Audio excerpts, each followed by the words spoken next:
qu'est-ce qu'on vient de faire? Qu'est-ce qu'on vient de faire? Alors, je fais un récap de ce qu'on a fait depuis le début. On a fait ce qu'on appelle des examens préalables. On a pris les acuités vision de loin. On a pris les acuités vision de près. En gros, on avait fait un tableau, je ne sais pas si vous vous souvenez, mais un tableau qui était comme ça. Chut, tout le monde se tait là maintenant. Ça y est, on bosse. Comment? Ouais, mais il y a aussi une analyse de la vision. Alors, on a pris les acuités vision de loin. Acuité vision de près. On a pris les acuités vision de loin avec une phase de +1. On a fait... avec une phase de +1, on a fait le cadran par an. Je ne sais pas si vous vous souvenez. D'accord? Alors, c'est peut-être pas avec une phase de +1, peut-être avec une phase de +2, mais en gros, ce qu'il fallait comprendre, c'est qu'on brouillait le sujet pour faire le cadran par an. Une fois qu'on a fait le cadran par an, je vous ai parlé du test de Worth. On va en parler rapidement ou pas? Non? On n'en parle pas? On va en parler rapidement. D'accord? Mais on le reverra l'année prochaine, ne vous inquiétez pas. C'est un test.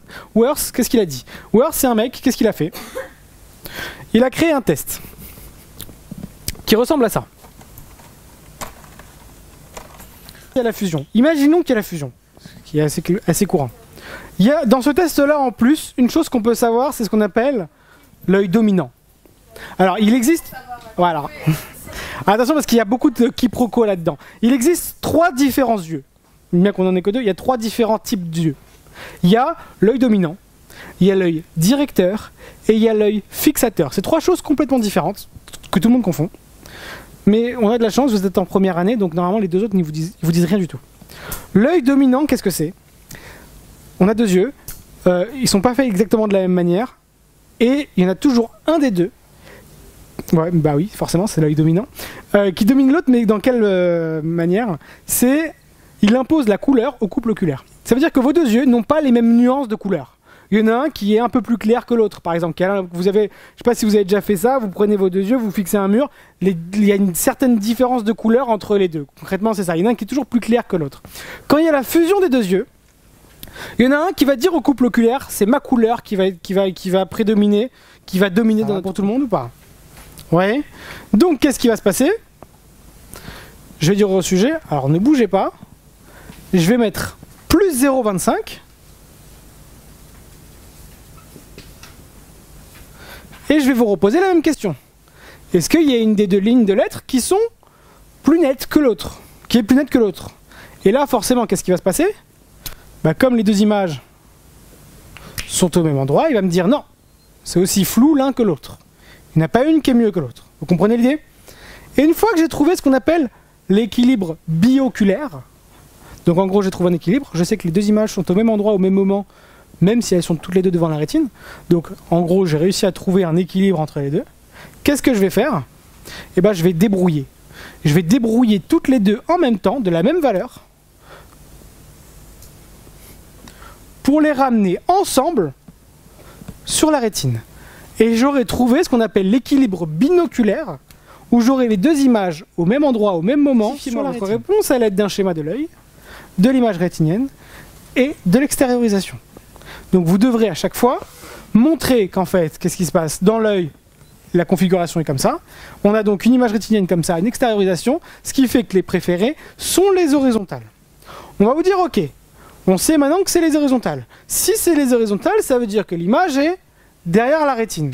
Qu'est-ce qu'on va faire? On va rajouter des verres positifs, du verre positif, pour recentrer tout ça où? Sur la rétine. À partir du moment où il y a une égalité entre les horizontales et les verticales, c'est le même flou, ça veut dire que quoi? On a tout bien recentré. Et qu'est-ce qui va se passer? Si j'enlève le CCF, automatiquement l'image finale sera sur la rétine et j'aurai trouvé ce qu'on appelle l'addition du sujet. Ce sera la valeur que j'ai dû rajouter en plus de ces compensations pour obtenir l'égalité de flou entre les verticales et les horizontales. Ce test-là, il peut être fait dans ce qu'on appelle les examens préalables. Ça veut dire qu'en fait, vous allez le faire lorsque le sujet porte ses compensations habituelles. Il se peut que le sujet porte des compensations habituelles qui a une addition trop forte. Si on a une addition trop forte, qu'est-ce qui va se passer? Il va se passer l'inverse. Si mon addition est trop forte, sauf que le test, il est là.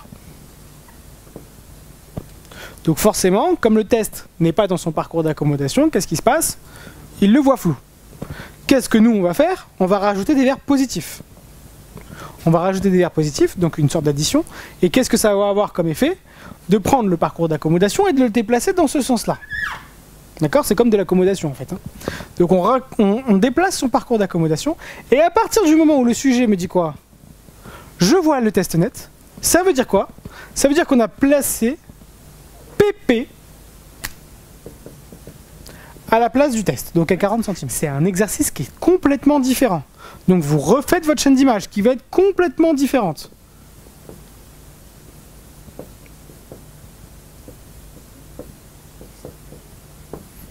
Et c'est plus delta shared, mais delta P. Parce que là, maintenant, ce que vous décherchez, c'est plus l'addition de shared, on vous la donne tout le temps, c'est l'addition pour être confortable à 40 cm. Donc qui vous allez mettre à 40 cm?